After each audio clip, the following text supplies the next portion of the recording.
en las tierras esculpidas por el río Tigris, bajo cielos inquietos y sobre los suelos más fértiles de Asia Occidental, hacia el 2600 AC, la historia de Asiria no comienza con ese nombre, sino con el de Subartu, que es como los antiguos sumerios llamaban a las tierras al norte de Mesopotamia.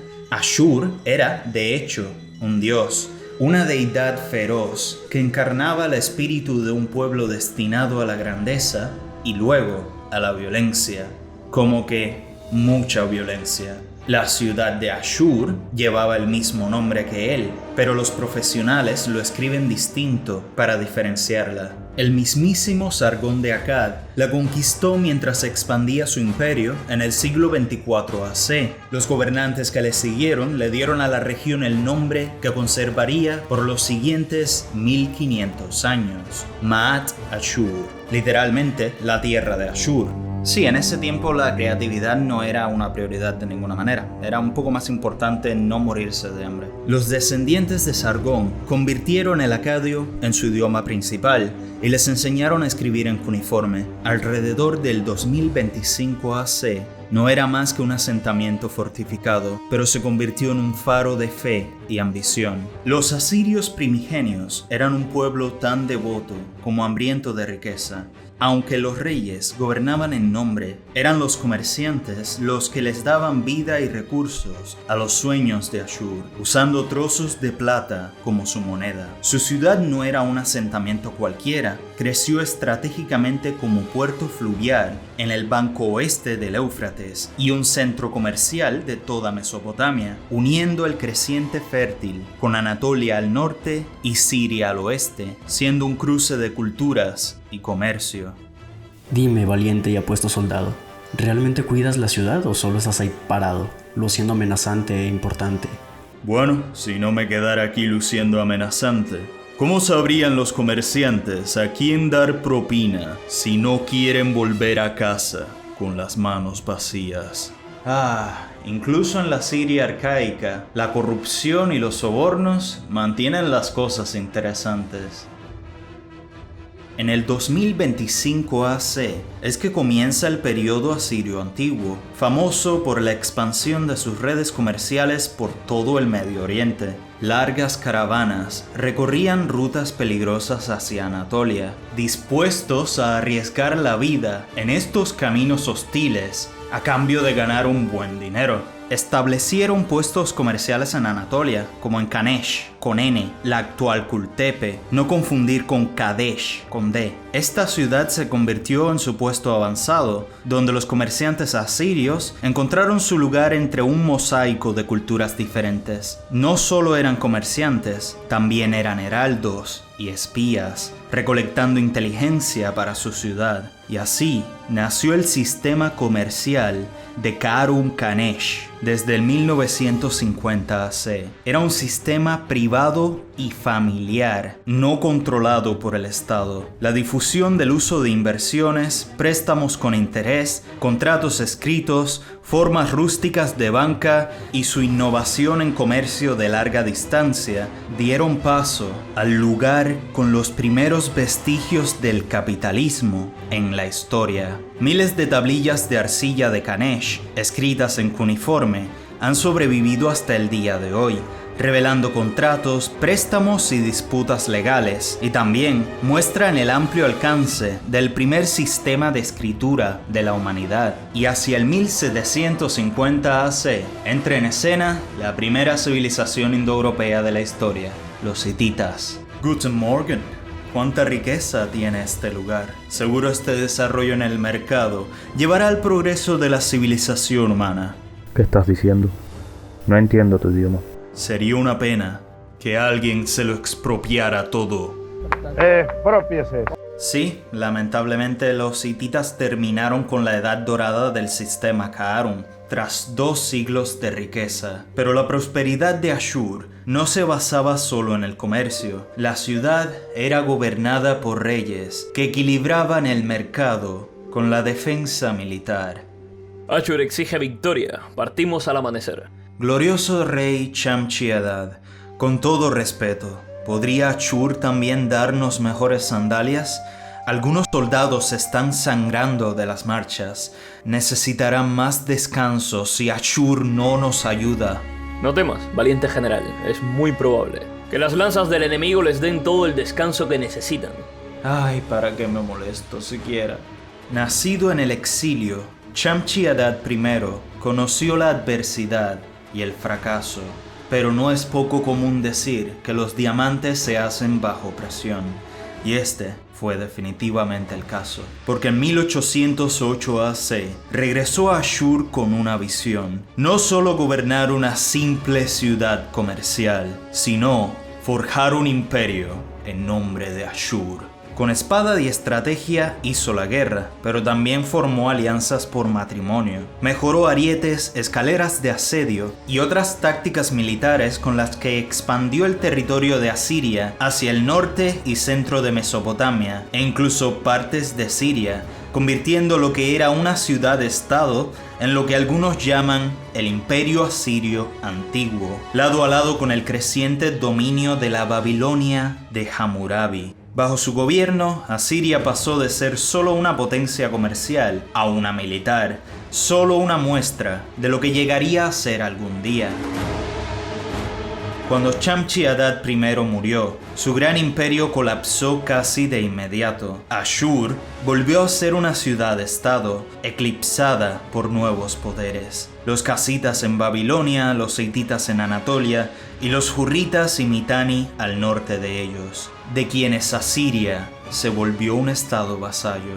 Durante siglos, mientras los grandes reinos caían en crisis, especialmente por problemas familiares, Asiria esperó pacientemente, aún en una edad oscura, frente a crueles impuestos y la miseria. La fe de este pueblo en su dios Ashur no se debilitó, por el contrario, se volvió más fuerte que nunca. Este ya no era solo un protector, sino la fuente divina del poder real. Los reyes eran simples representantes en la tierra de un dios todopoderoso. Para el 1700 AC, Ashur se convirtió en el dios supremo del pueblo asirio. Aunque reconocían otros dioses, estos eran considerados claramente inferiores. Esto, amigo mío, fue el primer paso de la humanidad hacia lo que comprendemos como el monoteísmo abrahámico, el llamado genoteísmo, que es cuando tienes un dios que es supremo pero reconoces la existencia de otros. Por los siguientes siglos, Ashur permaneció como un faro de pura fe, aunque parecía desvanecerse en la sombra de la historia. Pero la historia, según se dice, no es una línea recta, porque en el 1364 AC, el periodo asirio antiguo llegó a su fin y comenzó el periodo asirio medio, esta vez con intención imperial. Entra en escena el rey Ashur-uballit I. Este, decidido a derrocar a los Mitanni, no los enfrentó directamente a la primera, sino que preparó el terreno con alianzas, cartas y oportunismo, hasta que el golpe se volviera inevitable. Casó a su hija con un rey babilonio, dejando a los Mitanni sin poder atacar a sus rebeldes asirios sin que Babilonia se entrometiera en la fiesta, lo cual los forzó a ponerse en modo de defensa. Así que los asirios se prepararon para enfrentar a los Mitanni en su propia tierra. Soldado Mitanni, tengo un chiste para ti. Estado vasallo. No lo cojo. Exacto. No, espera, este juego de palabras no funciona en español, son en inglés. Diego, borra esto, bórralo.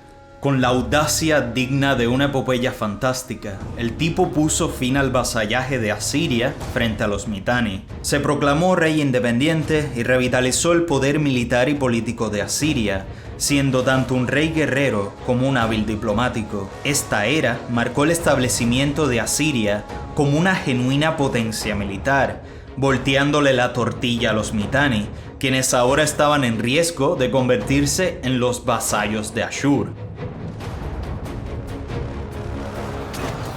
Tras la muerte de Ashur-uballit I, su hijo Enlil-nirari heredó un estado frágil, luchando por mantener la independencia lograda muy poco antes frente a los casitas de Babilonia. Ambos chocaron en la batalla de Sugagi, sin un vencedor claro, pero Asiria mantuvo su terreno. Luego vino Arik-den-Ili, clase nombre la madre, un gobernante cauteloso que enfrentó amenazas gutianas desde el este. Porque si algo está claro en Mesopotamia, es que los tipos raros de las montañas no deben ser subestimados, especialmente teniendo en cuenta que conquistaron la región 2 veces. Aunque no fue un conquistador agresivo, sí que mantuvo la estabilidad interna y conservó intacto el estado asirio en tiempos muy difíciles. Pero luego de él, la cosa cambió un poco. Adad-nirari I, nieto de Ashurbanipal, se convirtió en un innovador militar y estratega, proclamándose como rey de las 4 esquinas del universo. Enfrentó y venció la gran rebelión del último rey Mitanni, transformando dicha tierra en una provincia asiria llamada Hanigalbat, expandiendo el control asirio hacia el oeste, entrando en Siria y alcanzando el apogeo del Imperio Asirio Medio hacia el 1275 AC. Su hijo, Shalmaneser I, aprovechó estos logros con una eficiencia despiadada. Dirigió campañas por Anatolia y la Alta Mesopotamia, fundó la futura capital Kalu y utilizó tácticas de terror como cegar prisioneros y reasentar poblaciones, para consolidar el control de la manera más inmoral posible, dándole una mala fama a los asirios de ser una cultura nefasta. Tukulti-Ninurta I, hijo de Shalmaneser, honró el legado de sus antecesores. No solo fue uno de los primeros gobernantes de la Edad del Bronce en experimentar con el hierro de forma práctica, sino que también expandió sus dominios camino hacia Babilonia, capturando territorios y ciudades clave. Hermano, ¿qué día es hoy? Solo sé que es el tercer mes del año, 1321 a.C. Pero ¿y quién es Cristo? No tengo ni puta idea. ¿Cuánto más tenemos que estar aquí? Extraño la comida de mi esposa. Shh, no hables de comida. La gente dentro de las murallas está muriendo de hambre. ¿Y no es eso lo que queremos? Sí, pero decirlo así es muy ofensivo, te van a cancelar. A pesar de la violencia constante, los soldados asirios también tenían sus momentos de humor.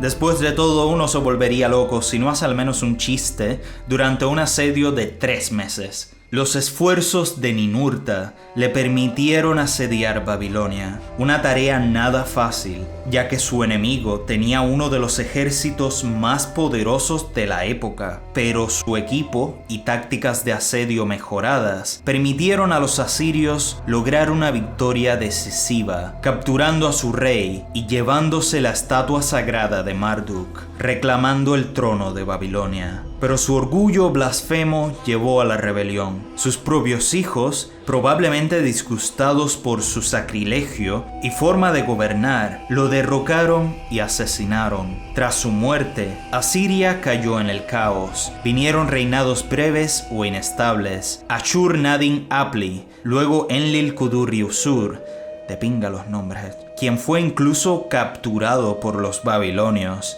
El imperio asirio, antes la encarnación del poder imperial, parecía derrumbarse, pero las esperanzas resurgieron con Ninurta-apalekur, un hombre exiliado en Hanigalbat, posiblemente con sangre real, tanto asiria como Mitanni. Marchó hacia Ashur con un pequeño ejército, entrando no como un conquistador, sino como un salvador.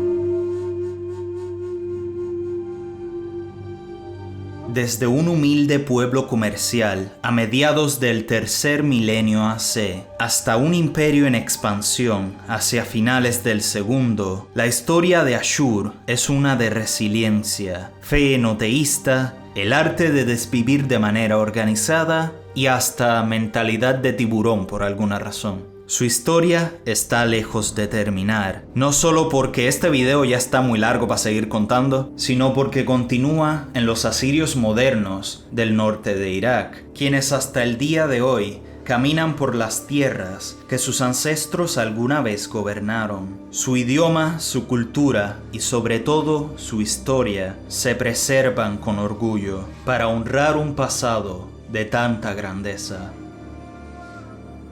Eso es todo, banda. Si notan que el fondo es completamente diferente, que hay bastante ruido y bastante eco, es porque estoy en Cuba. Doxiadita de chill. Dejen un comentario de lo que sea, suscríbanse si quieren ver más videos de este estilo y ha sido un placer, como siempre. ¡Chao! Una figura exiliada en Hanigalbat, posiblemente con sangre real, tanto... Eso no es muy edad de bronce de tu parte.